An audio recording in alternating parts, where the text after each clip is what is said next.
नमस्कार विद्यार्थी मित्रांनो, मी अमोल आगरकर. इंजिनियर अमोल चॅनलमध्ये पुन्हा एकदा आपले मनापासून स्वागत करतो. मित्रांनो, कसं आहे की मला भरपूर कमेंट येतात, त्यानुसार मी व्हिडिओ घेत राहतो, अपडेट्स तुम्हाला देत राहतो. जे महत्त्वाचे आहेत ते मला जे महत्त्वाचे वाटते ते, कारण प्रश्न भरपूर असतात. काही अनवॉन्टेड प्रश्न असतात, म्हणजे ज्याला काही तथ्य नसते, त्या प्रश्नांमध्ये काही तथ्य नसतं, तरी विद्यार्थी मित्र त्याच्या मागे लागलेले असतात. मधल्या पिरियडमध्ये भरपूर प्रश्न आले आणि एक विषय आहे ITI इलेक्ट्रिशियन वायरमन विद्यार्थ्यांचा, तो म्हणजे उपकेंद्र सहाय्यक भरती.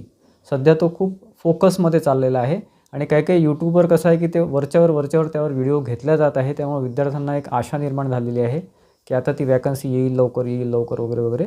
ॲक्च्युली असं काहीही नाही आहे. आणि दुसरा असा पॉईंट आहे की मला फाउंडेशन बॅचसाठी भरपूर जणांचे कमेंट येत आहेत की सर लवकर बॅच सुरू करा.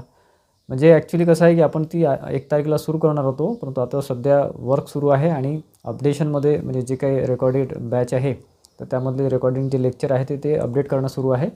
त्यामुळे थोडा वेळ लागतो, तर मी त्यावर बोलेल आणखी. परंतु महत्त्वाचा विषय म्हणजे उपकेंद्र सहाय्यक म्हणजे ऑपरेटरची भरती असते याच्यामध्ये महावितरणमध्ये, महापारेषणमध्ये. परंतु महापारेषणमध्ये आता ते बंद झालेलं आहे. महावितरणमध्ये साधारण 2019मध्ये 2000 पदांची भरती झालेली होती. त्यानंतर ती पदभरती झालेली नाही. आता मधल्या पिरियडमध्ये 2-3 वर्षांमध्ये सगळ्या पोस्टच्या सगळ्या याच्या वॅकन्सी आलेल्या होत्या 2-3 कंपनीच्या. परंतु उपकेंद्र सहाय्यक किंवा ऑपरेटरची भरती आलेली नाही. हा महत्त्वाचा मुद्दा आहे. का नाही काढली? याच्यामध्ये कारणं भरपूर आहे, रिझन्स भरपूर आहे, काही इश्यूज आहे, काही युनियनच्या मागण्या आहे, काही जुन्या एम्प्लॉईच्या मागण्या किंवा काही मॅनेजमेंटचं काही म्हणणं आहे.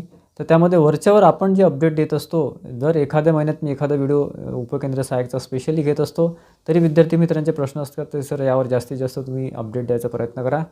तर मित्रांनो, जर तुम्हाला कोणी सांगत असेल, मी माझं मत सांगतो आहे बरं, हे सगळं माझं मत आहे आणि जे काही मी माहिती घेतो त्यावरून बोलत असतो. जर तुम्हाला असं कोणी सांगत असेल की उपकेंद्र सहाय्यक आताच येते आणि येऊन जाईल, असं होईल, हे होईल, ते होईल, तर सगळं खोटं आहे मित्रांनो. असं काहीही नाही आहे. उपकेंद्र सहाय्यक भरती एक्सपेक्टेड आहे, परंतु मी तुम्हाला माझी व्हिडिओ बघा, मी तुम्हाला सांगितलेलं आहे की डिसेंबर 2026 ही त्याचं आपण एक डेट पकडू शकतो. त्याच्या आधी कधी पण येऊ शकते. असं नाही की 1 महिन्यात येईल, 2 महिन्यात येईल, 4 महिन्यात येईल, 6 महिन्यात येईल. आली तर 8 दिवसात जाहिरात येऊन जाईल 2-2.5 हजार पदांची. अन्यथा 6 महिने 8 महिनेसुद्धा त्याची वॅकन्सी येणार नाही. परंतु पुढल्या वर्षी मला तरी पर्सनली असं वाटतं की 90% शक्यता आहे की ती वॅकन्सी येऊनच जाईल. ठीक आहे. त्यामुळं मी म्हणत असतो की तयारीमध्ये राहा, आधी सेल्फ स्टडी सुरू करा. परंतु काही विद्यार्थी मित्र इतके आतुर आहे की बा कुठेतरी बॅच लावायची आणि आपला अभ्यास सुरू करायचा. मित्रांनो, बॅच लावा, मी असं म्हणत नाही, कुठेही लावा, परंतु आधी स्वतःचा बेस तयार करा. तुमचा बेस काहीच नसतो, म्हणजे तुम्हाला झिरो माहिती असतं, काहीच माहिती नसतं, एकदम झिरो ब्लँक असता तुम्ही. कारण ITIमध्ये काही शिकवलं जात नाही, लेक्चर्स वगैरे होत नाही, पिरियड्स वगैरे होत नाही. ठीक आहे. त्याच्यामुळे विद्यार्थ्यांचा बेससुद्धा पक्का नसतो. अरे तेवढा तरी पक्का करा आधी आणि मग कुठेतरी बॅच लावा. त्या बॅचमध्ये जर तुमचं काही समजलं नाही तर ती बॅच डोक्यावर न जाईल, पैसेसुद्धा वाया जातील. फायदा होईल फक्त त्या अकॅडमीचा होईल, त्या इन्स्टिट्यूटचा होईल किंवा जे काही क्लास आहे त्यांचा होईल. तर आपला फायदा कुठे आहे ते बघा आणि त्यानुसार स्टडी करा. मी बघतो आहे की विद्युत सहाय्यकमध्ये बरेचसे विद्यार्थी, ॲक्च्युली कसं आहे, त्याचा कट ऑफ खूप कमी आल्यामुळे महिला वर्गाचा बऱ्याचशा विद्यार्थ्यांचं सिलेक्शन झालेलं आहे. परंतु बऱ्याचशा विद्यार्थ्यांचं ज्यांचं सिलेक्शन झालं त्यांनासुद्धा बेसिक माहिती नाही आहे इलेक्ट्रिशियनचं किंवा वायरमनचं वगैरे. त्यांनासुद्धा बेसिक माहिती नाही आहे. ही एक शोकांतिका आहे, तुम्हाला सांगतो. पण तो कट ऑफ कमी आल्यामुळे त्यांचं सिलेक्शन होऊन गेलं. ठीक आहे. पण तो उपकेंद्र सहाय्यकमध्ये तसं नाही आहे. उपकेंद्र सहाय्यकमध्ये एक्सपिरियन्स मागितला जातो. उपकेंद्र सहाय्यकमध्ये अप्रेंटिस कंपल्सरी असते. एक्सपिरियन्ससुद्धा लिमिटेड कंपनीचा लागतो किंवा अप्रेंटिससुद्धा 2-3 कुठले तुम्ही अप्रेंटिस करू शकता ॲज अ टेक्निशियन म्हणून इलेक्ट्रिशियन वायरमनमध्ये. ठीक आहे. त्याच्यामुळे एज लिमिटसुद्धा जे काय, एज लिमिटबद्दल मला बऱ्याच विद्यार्थ्यांचे प्रश्न आहे की सर एज लिमिट वाढेल का? तर मला तरी असं वाटतं की वाढणार नाही. परंतु प्रयत्न करायचे असेल तर तुम्ही करू शकता, काही हरकत नाही. त्यानंतर महत्त्वाचं म्हणजे ही जाहिरात एक्झॅक्टली कधी येईल हा प्रश्न बऱ्याच विद्यार्थ्यांचा आहे. ठीक आहे.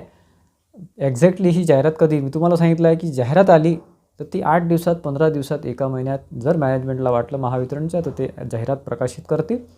अन्यथा पुढचे 6 महिनेसुद्धा वॅकन्सी तुम्हाला दिसणार नाही. त्याच्यामुळं तयारीत राहा. थोडंसं जरी अपडेट असलं, एक पॉझिटिव्ह अपडेट किंवा एवढंसं तरी आहे किंवा हे विद्यार्थ्यांसाठी महत्त्वाचं, मी तुमच्यापर्यंत आणायचा प्रयत्न करेल. ठीक आहे. त्यानंतर अभ्यास कसा करायचा, सिलेबस काय वगैरे किंवा पॅटर्न काय, तर पॅटर्न मित्रांनो, त्यामध्ये तुम्हाला ॲप्टिट्यूड, रिझनिंग हे नॉन टेक्निकलमध्ये आणि टेक्निकल जे आपलं इलेक्ट्रिशियन वायरमनचं सिलेबस आहे ते. मराठीबद्दल अजूनही कन्फ्युजन आहे. कारण की कसं आहे, मागचं जे 2019चा पेपर झाला त्यामध्ये त्यांनी टेक्निकल होतं, ज्याला जास्त वेटेज असतं. त्यानंतर मॅथ्स आणि रिझनिंग म्हणजे बुद्धिमत्ता आणि मॅथ्स हे एवढं आहे. आणि मराठी भाषा ही ठेवतात की नाही ठेवत त्याबद्दल कन्फ्युजन आहे. जर नाही ठेवलं तर ठीक आहे, ठेवलं तर तुम्ही अभ्यासामध्ये राहा. ठीक आहे. सर्वप्रथम तुम्ही टेक्निकलचा अभ्यास चांगला करा. नॉन टेक्निकलचा अभ्यास सुरू ठेवा, परंतु नॉन टेक्निकल हे 1-2 महिन्यामध्ये होऊ शकते. टेक्निकलसाठी तुम्हाला वेळ लागतो. ठीक आहे. ज्यांचं सिलेक्शन कुठेच झालं नाही आतापर्यंत आय टी विद्यार्थ्यांचं, त्यांच्यासाठी उपकेंद्र सहाय्यक ही चांगली संधी आहे. ठीक आहे. त्यामुळे तयारीमध्ये राहा, परंतु असं कुठल्याच याच्यावर सध्या डिपेंड राहू नका की जाहिरात येईलच म्हणून. ठीक आहे. कुठलीच गोष्ट कन्फर्म राहत नाही जोपर्यंत आपण जाहिरात तिथे बघत नाही किंवा त्याबद्दल काही अपडेशन सुरू होत नाही किंवा वॅकन्सी किती आहे, किती त्यांना रिक्वायरमेंट आहे वगैरे वगैरे अपडेट सुरू राहतात, ते आम्ही तुमच्यापर्यंत पोहोचवतो यूट्यूब चॅनलच्या थ्रू. ठीक आहे.